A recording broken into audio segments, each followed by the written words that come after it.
लद्दाख में हुए हिंसक प्रदर्शन के पीछे बड़ी साजिश की बू आ रही है। जिस तरह से लेह में हिंसक प्रदर्शन में प्रदर्शनकारियों का उग्र रूप देखने को मिला, उसके बाद अब जम्मू कश्मीर की पूर्व मुख्यमंत्री महबूबा मुफ्ती का एक ऐसा बयान सामने आया है जो आग में घी डालने का काम कर रहा है। दरअसल महबूबा मुफ्ती ने इस हिंसा पर भड़काऊ बयान दिया है। उन्होंने कहा है कि लोग अब सब्र खो चुके हैं, उन्हें धोखा, असुरक्षा और वादा खिलाफी का एहसास हो रहा है। केंद्र सरकार पर निशाना साधते हुए महबूबा मुफ्ती ने कहा कि अब वक्त आ गया है कि सरकार 2019 के बाद से हुए बदलावों की ईमानदारी से समीक्षा करे।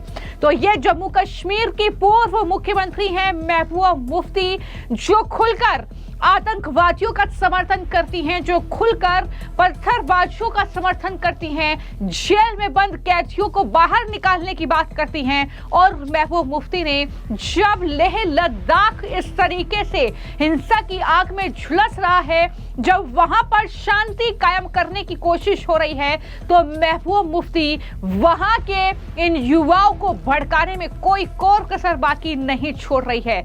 महबूबा मुफ्ती ने लेह हिंसा की एक वीडियो पोस्ट करते हुए न सिर्फ अपने ऑफिशियल एक्स हैंडल पर के बातें लिखी, बल्कि बयान में भी यही बातें महबूबा मुफ्ती के जरिए दोहराई गई हैं। क्या कहा है महबूबा मुफ्ती ने, जरा सुनिए।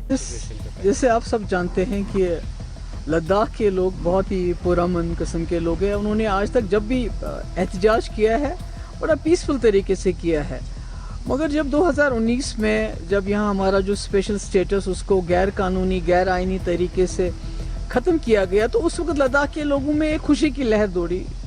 उन्होंने कहा चलो इसी बहाने हमें यूनियन टेरिटरी मिला और शायद हमें पहले से भी ज़्यादा इख्तियारात मिलेंगे, ज़्यादा हुकूक मिलेंगे। मगर बिल्कुल उसका उल्टा हो गया। जम्मू कश्मीर के साथ जो हुआ सो तो हुआ। यहाँ तो जम्मू कश्मीर को एक खुली जेल में तब्दील किया गया है। यहाँ तो आप बात नहीं कर सकते।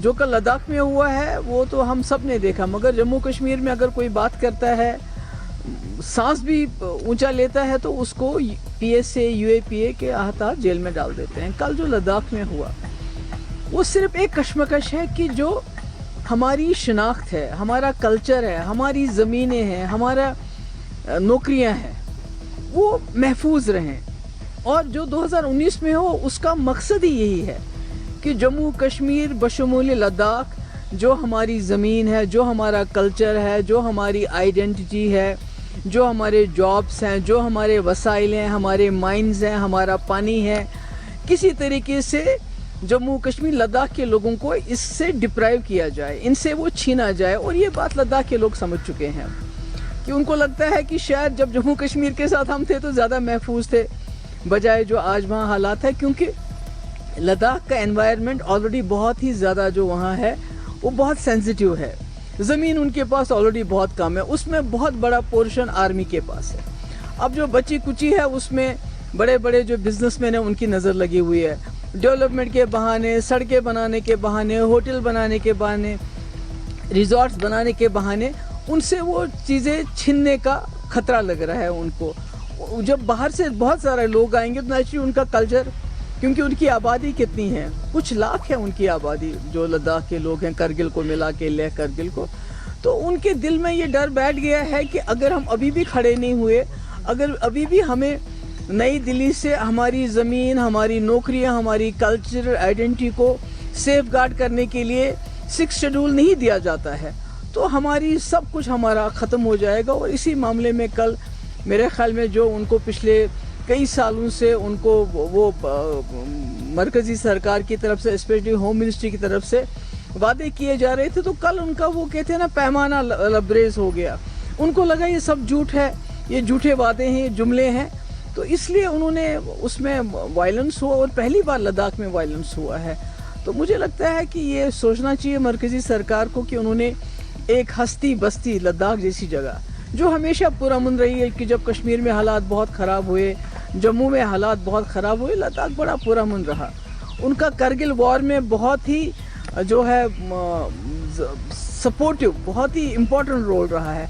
आज वही लद्दाख जल रहा है। क्यों जल रहा है? ये सारी मरकज़ की जो पॉलिसी है, गलत पॉलिसी है, जिसका उन्होंने सबसे ज़्यादा जो है 2019 के बाद जो शुरुआत की, ये उसी का नताइज है। और लद्दाख हमारी एक बॉर्डर स्टेट है। चीन ऑलरेडी 5000 से ज़्यादा जो है स्क्वायर किलोमीटर्स पे कब्जा जमाया हुआ है। तो अगर इसी तरह बीजेपी सरकार लद्दाख को डील करती रही तो बहुत बड़ा खतरा आने वाले वक्त में हो सकता है। तो आपने जम्मू कश्मीर की पूर्व सीएम महबूबा मुफ्ती को सुना और किस तरीके से वो ये कह रही हैं कि दरअसल हम जम्मू कश्मीर की बात नहीं करते हैं, हम लद्दाख की बात करते हैं। लद्दाख में जिस तरीके से युवा हताश हैं, परेशान हैं, निराश हैं, दरअसल उनकी जमीनें जो है बची खुची जमीनें थी वो हड़प ली गई है और इस तरीके से उनके मामले पर समीक्षा होनी चाहिए। ये तमाम बातें महबूबा मुफ्ती की तरफ से की गई है। उन्होंने बाकायदा जो एक्स पर पोस्ट भी किया है, उसमें एक वीडियो शेयर किया और लिखा कि यह वीडियो कश्मीर घाटी का नहीं बल्कि लद्दाख के दिल से है। यहां गुस्साए प्रदर्शनकारियों ने पुलिस की गाड़ियों और बीजेपी कार्यालय को आग के हवाले कर दिया। महबूबा ने लिखा कि लेह जो हमेशा शांतिपूर्ण और संयमित विरोध के लिए जाना जाता रहा है, अब हिंसक प्रदर्शनों की राह पर बढ़ रहा है। उन्होंने लिखा कि लोग अब सब्र खो चुके हैं, उन्हें धोखा, असुरक्षा और वादा खिलाफी का एहसास हो रहा है। सरकार को अब रोजमर्रा की संकट प्रबंधन से ऊपर उठकर इस असंतोष की जड़ों को समझना होगा और पारदर्शिता के साथ समाधान निकालना होगा। ये जो है महबूबा मुफ्ती के जरिए कहा गया है। जैसा कि हमने आपको जानकारी लगातार हम दे रहे हैं और बताया है कि लद्दाख को पूर्ण राज्य का दर्जा दिए जाने की मांग को लेकर लेह में यह हिंसक प्रदर्शन हुआ। भीड़ ने पुलिस की गाड़ियों को आग के हवाले कर दिया, बीजेपी दफ्तर में आग लगा दी। प्रदर्शनकारियों, इन्हें दंगाई भी कह सकते हैं, उनका कहना है कि जब तक पूर्ण राज्य नहीं मिलेगा तब तक प्रदर्शन जारी रहेगा। लेकिन इसको लेकर जो गृह मंत्रालय ने एक प्रेस रिलीज एक तरीके से जारी की है, जिसमें यह बड़ा खुलासा किया है कि सामाजिक कार्यकर्ता सोनम वांगचुक जो कि अनशन पर बैठे थे, दरअसल उनके ही उकसाने वाले बयान थे, जिसके बाद इस तरीके की हिंसा वहां पर हुई। और जैसे ही वहां पर हिंसा हुई तो सोनम वांगचुक ने अपना अनशन भी खत्म कर दिया। वो 15 दिनों से अनशन पर थे। उन्होंने हिंसक प्रदर्शन पर हालांकि दुख वो जाहिर कर रहे हैं, लोगों से शांति की अपील कर रहे हैं और कह रहे हैं कि हिंसा हमारे लक्ष्य में रुकावट है। लेकिन सबसे बड़ी बात यह है कि लेह में जिस तरीके से वहां की शांति खत्म करने की कोशिश हुई, यह हिंसक प्रदर्शन हुआ, वहां पर नेपाली लोग भी शामिल थे जो इस हिंसा में घायल हुए हैं। आखिर वो वहां पर क्या कर रहे थे? क्या नेपाल के लोगों का इस्तेमाल यहां पर हिंसा में किया गया? साजिश लगातार कहा जा रहा है कि बड़ी साजिश है। कहां से फंडिंग हुई है? कौन लोग इसमें शामिल हैं? किसके कहने पर यह सब कुछ हुआ है? सोनम वांगचुक इसमें कितनी बड़ी भूमिका में है? ये कई सवाल हैं जो लगातार उठ रहे हैं। सोनम वांगचुक को लेकर भी लगातार ये खबरें चल रही हैं कि उन पर भी बड़ा एक्शन आने वाले वक्त में हो सकता है।